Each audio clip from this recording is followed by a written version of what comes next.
नमस्कार शेतकरी मित्रांनो, मी दीपक जाधव, नाशिक. आज 13 जानेवारी 2026. तर बघा, सॅटेलाइट पिक्चर मध्ये जर बघितलं तर मोठ्या प्रमाणे ढगाची वाफ, वॉटर वेपर आपण ज्याला म्हणतो, ती संपूर्ण पसरल्यामुळे काहीच अंशतः ढगाळ वातावरण त्या ठिकाणी तयार झालंय. तर बघा, सॅटेलाइट पिक्चर जर बघितली तर झूम करू आपण त्याला.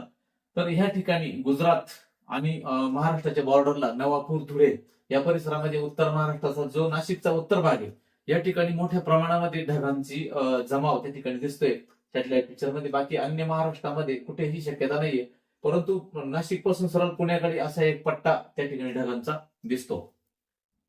अंशतः पाऊस देखील असे ढग या ठिकाणी दिसतात बघा. गुजरात बॉर्डरला नवापूर, त्यानंतर जे साक्रीपासून उत्तर दिशा आणि सटाण्यापासून अगदी पश्चिम बाजू म्हणजे आव्हा किंवा सापुताऱ्याच्या ह्या बाजूला असे पावसाचे ढग दिसत आहेत.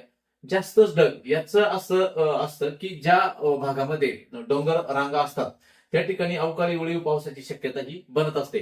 तर नावकास्ट म्हणजे काल काही मॉडेल 1 ते 2 mm पाऊस दाखवायला लागले होते. तर नावकास्ट मध्ये रडार फक्त एक 7 तास अगोदर काय सिच्युएशन तयार होऊ शकते तर ते दाखवत असते. तर यानुसार आज त्या ठिकाणी थोड्याफार प्रमाणात नाशिकच्या उत्तर भागामध्ये ढगाळ वातावरण हे अधिक दिसतंय.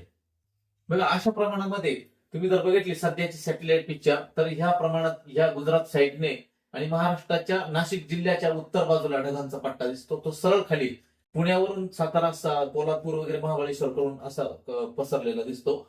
इकडे एक सोलापूरकडे दिसतो, पण त्याचा एवढा इम्पॅक्ट नाहीये. पण ह्या भागात ढगांचा तो काही जमावडा जो दिसतो तो जास्त आहे.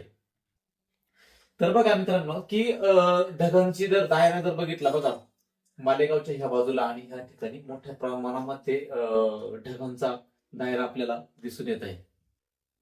तर कांदा आणि द्राक्ष ह्या पिकावाला हा जो ओळीव पाऊस असतो हा धोका देत असतो. तर आणि नुकसान देखील होत असते. परंतु मोठ्या पावसाची जरी शक्यता नसली तरी पण काय होतं, ह्या दिवसामध्ये खालचा इम्पॅक्ट आणि जबरदस्त स्ट्रॉंग असं पश्चिमी आवर्त हिमालयावर येत असतो. तर 24 तारखेपासून पुन्हा एकदा ढगाळ वातावरण, 23, 24, 25, 26 तारखेला अति ढगाळ वातावरण हे संपूर्ण महाराष्ट्रामध्ये होण्याची शक्यता आहे. त्याचं कारण की स्ट्रॉंग डब्ल्यूडी हिमालयावर येतो आणि बर्फ स्नोफॉल देखील त्या ठिकाणी जास्त होणार आहे. तर त्याचा इम्पॅक्ट म्हणून परत महाराष्ट्रावरती ढगाळ वातावरण 24 जानेवारी पासून ते 26 जानेवारीच्या शेवटच्या हप्त्यामध्ये हे वातावरण त्या ठिकाणी बनणार आहे. सध्या आता हे जे वातावरण आहे हे फक्त आज आणि उद्या म्हणजे 13, 14 तारखेला असेल. 15, 16 तारखेला क्लिअर होईल. 17, 18, 19 ला परत थोडं ढगाळ असेल पण पावसाची शक्यता नाहीये. मात्र 24 ते 28 जानेवारी पुन्हा एकदा ढगाळ वातावरण होऊन थोडेफार अंशतः पावसाची शक्यता आहे. तर त्यात इतका मोठा जरी नसला तरी पण आज जसं वातावरण तयार झालं तशी सिच्युएशन डेव्हलप होईल.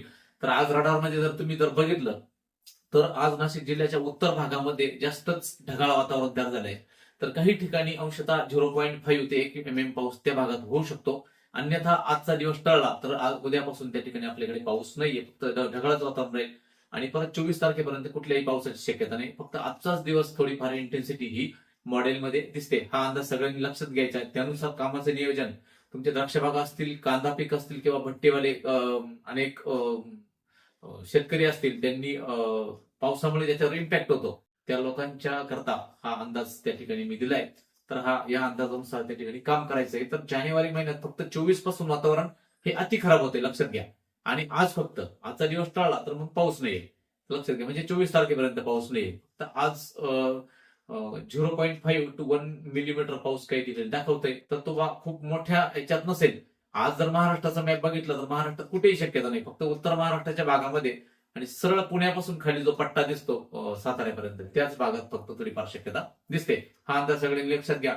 त्यानुसार कामाचं नियोजन करा. काही ठिकाणी कांदे काढणीचं काम चालू असेल तर तुम्ही डायरेक्टलीच ते ओपन नका ठेवू. थोडंफार झाकपाक जर अंशतः तुरळक तुटक थेंब पडले तर त्या ठिकाणी झाकीची व्यवस्था ही असू द्या. फक्त आजचा दिवस, आजच्या दिवसानंतर उद्यापासून ढगाळ वातावरण असेल पण पाऊस हा थांबला जाईल. धन्यवाद.